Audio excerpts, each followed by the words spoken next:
नमस्कार, आप देख रहे हैं एनएमएफ न्यूज में आपके साथ शबनम। इस वक्त की बड़ी खबर मुंबई से आ रही है। क्या शरद पवार और दाऊद इब्राहिम के बीच गहरे रिश्ते थे? क्या जिस वक्त शरद पवार मुख्यमंत्री थे महाराष्ट्र के, तो उस वक्त दाऊद इब्राहिम मुंबई चला रहा था? क्या शरद पवार के मुख्यमंत्री रहते दाऊद इब्राहिम के लोग शरद पवार के हेलीकॉप्टर में घूमते थे? ये हम नहीं कह रहे हैं, बल्कि ये आरोप लगाए गए हैं बीजेपी नेता विनोद तावड़े की तरफ से। विनोद तावड़े ने जब खुलासा किया तो राजनीति में मानो भूचाल ही आ गया। इसके साथ ही साथ आगे इस पर चर्चा करें या और बड़ा खुलासा करें, उससे पहले विनोद तावड़े का आपको बयान सुनवाते हैं। कांग्रेस के नेता शरद पवार साहब ने आदरणीय अमित भाई को तड़ीपार गृह मंत्री कहा। पवार साहब, ये तड़ीपारी जो अमित भाई की थी वो किस लिए थी पता है? लश्कर ए तोयबा से संबंधित स्मगलर सोहराबुद्दीन का एनकाउंटर गुजरात पुलिस से हुआ। उस समय गुजरात के कोर्ट ने कहा कि इसकी निष्पक्ष इंक्वायरी होनी है, तो गृह राज्य मंत्री ने इस प्रदेश में नहीं रहना चाहिए, जो आगे चलकर सुप्रीम कोर्ट में निर्दोष सिद्ध हुए। आपके समय में तो आपके हेलीकॉप्टर से दाऊद के लोग घूमे, ऐसी चर्चा थी। आप जब मुख्यमंत्री थे उस समय मुंबई तो दाऊद चला रहा था, और अगर देशद्रोही सोहराबुद्दीन को उसके विषय में कुछ कोर्ट ने सोचा था और इसलिए तड़ीपारी की, तो वो कोई डाका डाला, चोरी की, इसलिए तड़ीपारी नहीं थी। अगर सावरकर जी भारत की सरकार में मंत्री बनते, उनको भी पूरे जीवन का कारावास की सजा सुनाई गई थी, तो उनको भी ये कहते। श्रद्धेय अटल जी, आडवाणी जी आपातकाल में जेल में थे, बाद में प्रधानमंत्री बने, गृह मंत्री बने, उनके बारे में भी आप ये कहेंगे?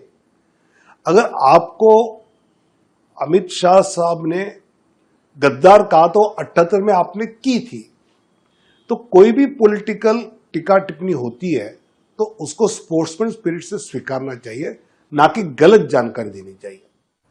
तो तावड़े ने आकर सामने शरद पवार और दाऊद इब्राहिम के कनेक्शन का खुलासा कर दिया है। पंकज जी, अचानक बीजेपी नेता ने सामने आकर शरद पवार और दाऊद इब्राहिम के कनेक्शन पर इतना बड़ा खुलासा क्यों कर दिया है?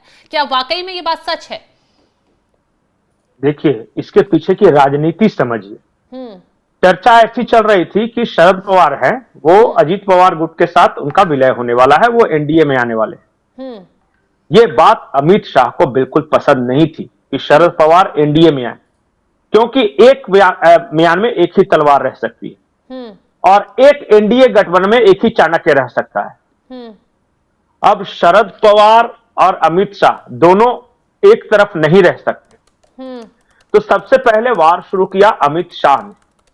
अमित शाह ने कहा महाराष्ट्र की एक जनसभा के दौरान कि महाराष्ट्र के लोगों ने विधानसभा चुनाव में पीठ में छुरा घोंपने वाली जो राजनीति थी शरद पवार की, उसे खत्म कर दिया।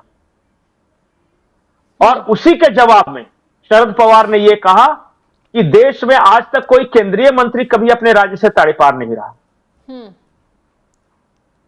और वो पॉलिटिकल बयानबाजी चल रही थी। अब जो नया खुलासा हुआ है दाऊद इब्राहिम और शरद पवार से, तो कई तरह के आरोप हैं।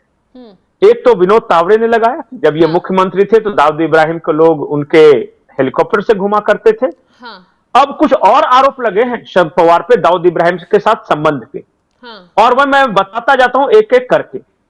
18 अक्टूबर 2024 बहुजन वंचित अघाड़ी के नेता है प्रकाश अंबेडकर, बाबा साहब भीमराव अंबेडकर के पोते हैं या परपोते।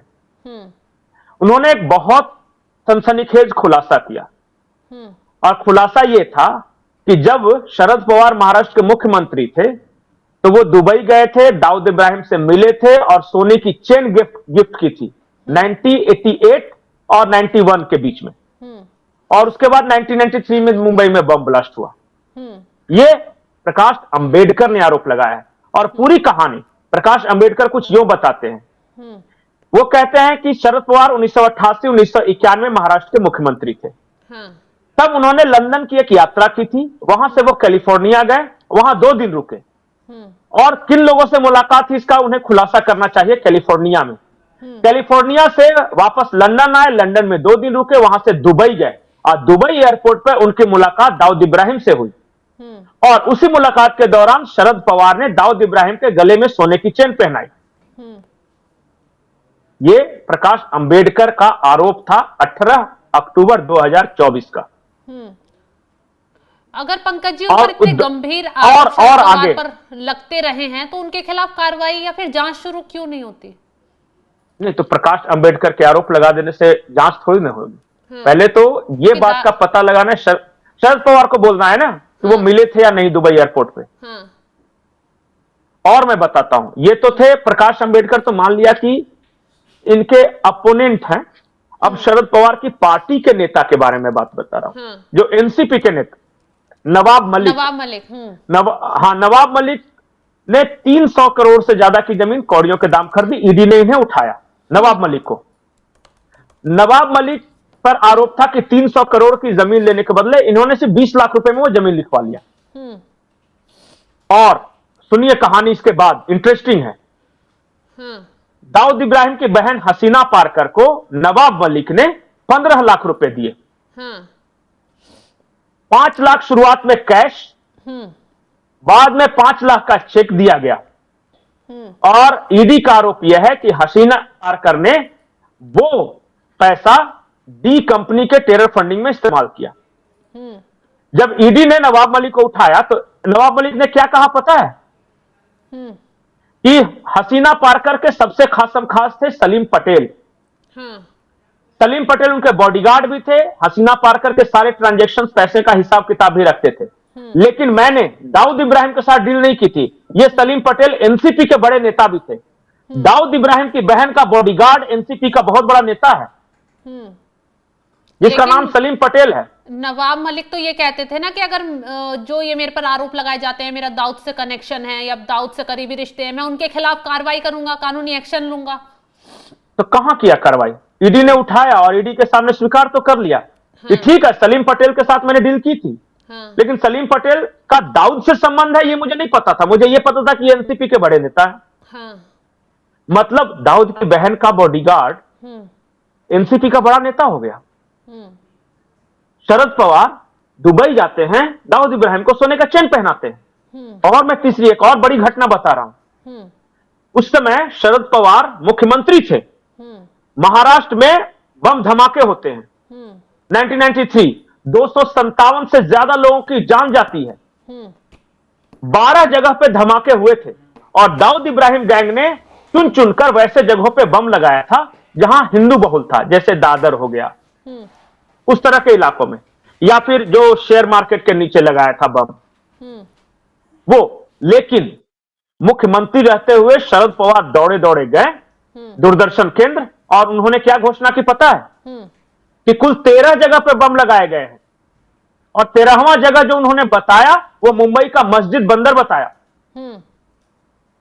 जबकि मस्जिद बंदरगाह पे बम नहीं लगाए गए थे। मस्जिद बंदर में चूंकि मुसलमान थे, इसलिए शरद पवार यह बताना चाहते थे कि मुसलमानों की जगह पे भी बम लगाया गया है। यह झूठ बोल रहा था एक मुख्यमंत्री दूरदर्शन केंद्र में जाके बकायदा अपने, और इस बात को स्वीकार किया है शरद पवार ने। अच्छा। शेखर गुप्ता के साथ वॉक द टॉक के दौरान शरद पवार ने खुद कहा कि सब जगह हिंदू इलाकों में बम धमाके हो रहे थे, तो मुझे लगा कि सांप्रदायिक तनाव हो जाएगा, इसलिए मैंने जाके बोल दिया कि मुस्लिम इलाकों में भी बम लगाया गया। और यह पूरा का पूरा दाऊद का प्लान था। अच्छा। तो एक बार आरोप नहीं लगे हैं शरद पवार पे दाऊद इब्राहिम के साथ संबंध है। जवाब विनोद तावड़े के बयान पर कोई जवाब नहीं आया शरद पवार की तरफ से। और मैं बताता हूं, ये तो थे आरोप की बात मैं कर रहा हूं जो शरद पवार पे लगे थे, लेकिन एक और इंटरेस्टिंग एंगल है इस पूरे प्रकरण का। शरद पवार पे हमला किसने किया? अमित शाह ने सबसे पहले। शरद पवार ने निशाना किस पे साधा? अमित शाह पर। तड़ी पार बचाव के लिए कौन? बचाव के लिए कौन आया? विनोद तावड़े, अमित शाह के आदमी। तो कहानी कुछ यूं है कि देवेंद्र फडणवीस चाहते थे कि शरद पवार और अजीत पवार एक हो जाए और एनडीए मजबूत हो जाए, एनडीए के साथ आ जाए। लेकिन अमित शाह चल रही थी कि उन्होंने प्रधानमंत्री मोदी से भी दिल्ली में जाकर मुलाकात की थी शरद पवार ने अपने जन्मदिन के मौके पर। बिल्कुल। तो कहानी यूं है कि देवेंद्र फडणवीस शरद पवार के आने के पक्ष में थे, मोदी जी को शायद मना लिया था, लेकिन ये बात अमित शाह को पसंद नहीं थी, इसलिए अमित शाह ने सीधे अटैक कर दिया और उनके लोगों ने शरद पवार, उनके लोग मतलब विनोद तावड़े ने शरद पवार पे तीखे हमले कर दिए कि आपका संबंध तो दाऊद इब्राहिम से था। इसका मतलब शरद पवार के एनडीए में आने की योजना खटाई में। अब इतना तीखी बयानबाजी के बाद कैसे आएंगे वो? बिल्कुल। हालांकि तो अब ये अभी तो देखना होगा शरद पवार बीजेपी के अंदर की भी राजनीति है, क्योंकि जो आरोप लग रहे हैं वो बेहद गंभीर है। डायरेक्ट बता दिया कि जिस वक्त आप मुख्यमंत्री थे उस वक्त दाऊद मुंबई चलाते थे, दाऊद के लोग आपके हेलीकॉप्टर में घूमते थे। वो इतना तीखा बयान इसलिए दिया गया कि शरद पवार नाराज हो जाए और अजीत पवार के साथ विलय की प्रक्रिया को टाल दे, शरद पवार इधर ना आए, इसके लिए अमित शाह और उनकी टीम की ओर से सारी बयानबाजी की जा रही है। हाँ, तो बहुत बहुत शुक्रिया तमाम जानकारी देने के लिए पंकज जी। तो जिस तरीके से अब अमित शाह, विनोद तावड़े और शरद पवार के बीच में बयानबाजी शुरू हो गई है, उससे महाराष्ट्र की राजनीति वाकई में गर्माती नजर आ रही है। अब देखना ये होगा कि विनोद तावड़े के बयान पर एनसीपी शरद पवार की तरफ से क्या बयान आता है, क्या वो इस बयान पर सफाई पेश करते हैं। फिलहाल तमाम खबरों के अपडेट के लिए आप बने रहे हमारे साथ। नमस्कार।